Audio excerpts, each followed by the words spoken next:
friends, family, peers, the internet. Welcome to Tech of Tomorrow. I'm Elric, your host, and today we've got something really interesting. Now, you guys know I started doing all this stuff by myself, and I slowly built up a really awesome team. Raw, and they were bad boys.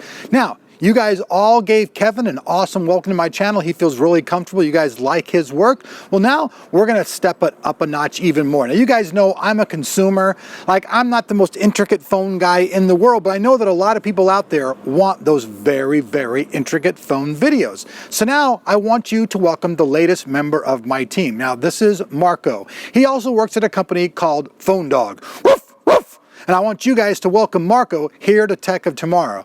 So, without any further ado, without seeing my funny face anymore, let's check out Marco and his first video on phone technology here on Tech of Tomorrow. Welcome, Marco. My name is Marco Henner from Tech of Tomorrow. It's the Samsung Galaxy S5 versus HTC One M8. The Samsung Galaxy S5 retains all of that Samsung build quality, or lack of. The only main difference is the new backing that sort of reminds me of the Moto X, but it doesn't feel quite the same. The phone has grown a little in size, with the display now measuring in at 5.1 inches, up 0.1 inches from the Samsung Galaxy S4. Yet the resolution stays the same at 1920 by 1080, but that keeps its pixels per inch well north of 400 ppi. You'll also notice the bezel's a little longer on the S5 and the S4, plus we have a new flap covering the micro USB charging port. This is all to make the S5 more durable in case you drop it, plus it gives the S5 an IP67 rating. With that, the S5 can withstand up to 1 meter of water for 30 minutes with no problem. Just be sure to close all the seals. And apart from those changes, the S5 just looks like any other Samsung Galaxy model. The HTC One M8 takes the design and the build quality of the original one and makes it even better. It's now made mostly from a blend of aluminum and polycarbonate. It also grew to 5 inches up from 4.7 inches. Overall, the phone feels much of the same than the original HTC One, but since it has more metal on it, it feels much more slippery in the hand. The old HTC One was built out of 70% aluminum and had polycarbonate on the sides, which made the HTC One something you can grip on. The new HTC One is now made of 90% aluminum and uses metal on the sides. The result is a very slippery device since HTC has effectively gotten rid of the edge that the old HTC One had. Also, I do like the ergonomics of the S5 a lot better than the HTC One. Not build quality, that's very important. It's just the ergonomics and how it sits in your hand. For example, the M8 has a lock switch on the top right hand side. It's a little bit better than the old HTC One, but now it's way too big for my finger to reach up. The S5 has its power lock switch on the right hand side, which is the exact place where my finger will rest. But if you're that kind of person who lets build quality dictate what you buy, the HTC One is top trump. Next is storage and pricing of these two. The S5 and HTC One are flagships and they cost flagship money. The S5 comes in at $199 for the 16GB model and $299 for the 32GB model, while the HTC One only comes in at 32GB for the same $199 price tag. On the S5 you can bump up that storage by 128GB thanks to a micro SD card slot next to the SIM slot.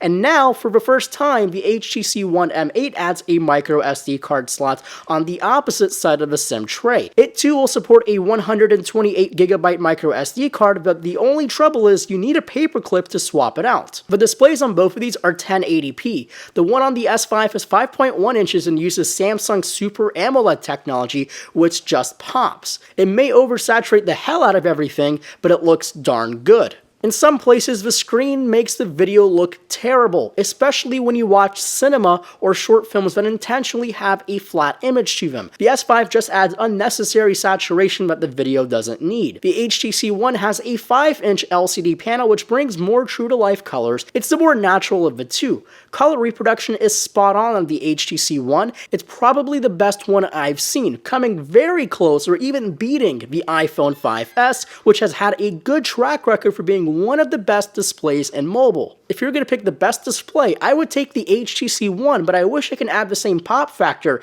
yet retain all the great color reproduction from the HTC One. On the inside, you'll find much of the same story. Starting with the HTC One, it has a 2.3 GHz quad-core Snapdragon 801 processor, 2 GB of RAM, and the Adreno 330 graphics chip. The S5 uses a slightly faster 2.5 GHz quad-core Snapdragon 801A chip, the same 2 GB of RAM and this same Adreno 330 chip. Running Geekbench 3 will show you that the S5 will have slightly higher scores in both single and multi-core tests thanks to the faster clock speed, but we'll have to see how this correlates with real-life usage. So let's do some simple application open times on both of these devices. First, we'll kill off all the other applications and open Google Chrome. So we're going to see pretty similar open times. Perhaps the S5 will consistently give you a faster response time thanks to the faster clock speed, but it's not that big of a deal. Opening Twitter will open a little faster on the S5, but YouTube will surprisingly open faster on the HTC One. The other part to this test is just the overall speed and performance through the phone's core menus. The home screens and menus should be the easiest thing a phone should run, and the HTC One with Sense 6 of all of my content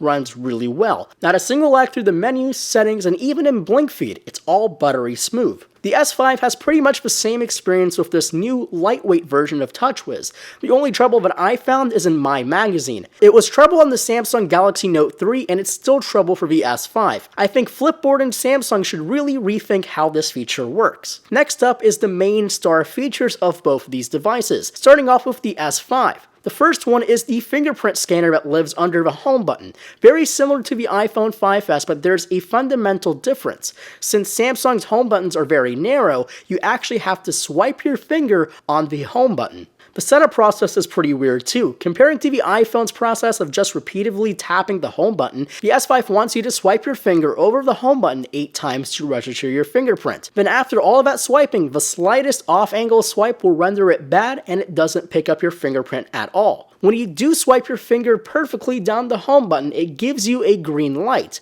I like the idea, but it really needs to be foolproof, and this clearly isn't. Next is the heart rate monitor on the back. Yes, it's a heart rate monitor and it works with Samsung's S-Health application. So basically you just place your finger on the back, this little red light will shine, and in just a few seconds it will tell you what your heart rate is. But then with a simple search on the Google Play Store, you'll find that there's plenty of applications that will give you your heart rate. They just use the flash instead. This is a real gimmick of a feature in my opinion. The only product that would make sense are smartwatches, but actually Samsung has 3 new Gear watches with a heart rate monitor, so if you'd like to see that in a future video, make sure to give this video a thumbs up. Now on to the HTC One M8. It doesn't have a fingerprint reader or a heart rate monitor, but it does have amazing kick-ass build quality. I already talked about how good yet slippery this phone feels. It's so good I'm actually going to say it again.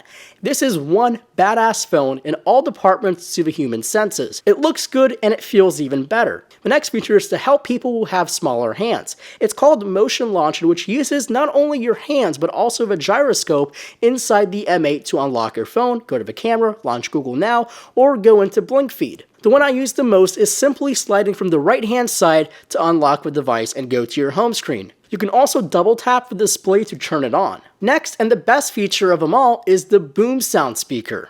The original HTC One was the best sounding phone ever. The new HTC One has Boom Sound 2.0. They are 20% more loud and have a wider range of audio frequencies. So now this is the best speaker on any phone ever. Why has it taken it so long for people to put speakers on the front? Every single phone should have this. What now happens is a stereo effect, or basically when something moves across the screen, the audio will follow it. For example, so when you're watching a car race, the car audio will actually move from the left or right and vice versa. It's made my YouTube viewing experience absolutely epic. Hey guys, Jonathan here with TLD. Hope you guys are doing well. Now onto the software. Both of these run the latest versions of Android, 4.4.2 KitKat at the time of recording. Then they go their separate ways. Samsung adds their new lighter fare TouchWiz and HTC with Sense 6.0.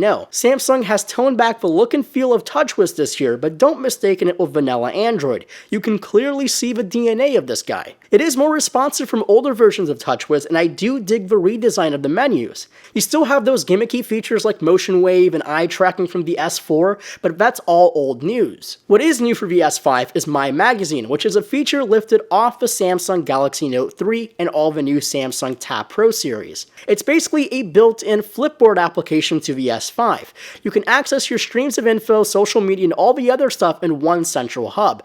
It does lag quite a bit, especially when you refresh your content, plus it's not as organized as BlinkFeed, which is HTC's variant of the same idea. The M8 has Sense 6.0, which is more of a complement to Android rather than a skin. in. But again, don't mistake this for vanilla Android. I actually prefer Sense over stock Android now. Sense 6.0 is relatively fast, it's very smooth, and it has these amazing additions to make Android look and feel better. For example, the notification bar will actually change colors depending on what application you're in, like this grayish transparent color for the home screens and this green color for Blink Feed. Blink Feed 2.0 is even better from the original Blink Feed. It's not any quicker since it was already fast, but you can now add all the content you want. They've also streamlined the menus to make it a 2-second job for you to switch sources of content. Next is the cameras. The S5 has a new 16 megapixel camera sensor, making them ever so closer to becoming the next Sony and Nokia with 20 megapixel plus sensors. The M8 has 1/4 of the number of megapixels. That means it still has the same 4 ultrapixel megapixel camera, but the kicker here is the One has not one, but 2 cameras.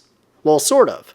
The main camera is still the same 4 ultrapixel camera with a new sensor behind it, and the camera on top actually acts as a depth sensor for focus. The result is a camera that can adjust focus after taking the photograph, and this feature is called the Duo camera. It works very similar to a Litro camera, and if you put it in the right conditions, someone can really produce some nice bokeh. The problem of detail still persists though. The images are not enough of resolution to really capture any detail, so if you pixel peep or even think about printing these photos off, you may want to reconsider buying the HTC One M8. The S5 on the other hand takes super high resolution photos with tons of detail. It looks just as good as the iPhone 5S in some cases. Video is also very impressive with UHD at 30 frames per second. The 4K video isn't going to compete with proper 4K cameras, but the detail is much greater than 1080p, so that's a win. And this will help push us into the 4K age with 4K on our phones, so you'll be seeing a lot more 4K on YouTube pretty soon. I generally like to end my videos with battery life, since it sort of fits the end of everything. Yet it's one of the most important features of any cell phone today. The HTC One M8 comes with a non-removable 2600 mAh battery, 200 mAh up from the old HTC One. And on an everyday usage test, I've always come home with around 20 to 30% of juice left after 9, 10, or 11 hours of complete usage. But it gets better. The HTC One has 2 power saver modes. A normal power saver mode, which limits things like data transfers while your phone is off, screen brightness, and application updates, will get you almost 2 days off a single charge. The Ultra or Extreme power saving mode will completely shut off almost everything on the HTC One other than the radios for data and calling. It even shuts off the color pixels on the display, so it gives you amazing battery life, but this has not been approved by any of the US carriers, so I can't tell you how well this feature works. The S5 has a 2800 mAh removable battery, which again will deliver all-day performance. I usually get 20 to 30% of battery left after the end of my day. But this too has an ultra power saving mode, which is active on all the US models. This will effectively turn off everything. You can choose what applications you want to run, but that's about it. The color pixels are also turned off, and you get this retro style smartphone. This will almost give you 2 weeks of full standby off a full charge, which is unbelievable, and this will be a great help on trips that you forget your charger. So to close out this video, it's always going to be a hard decision. These are 2 great flagship devices that run Android.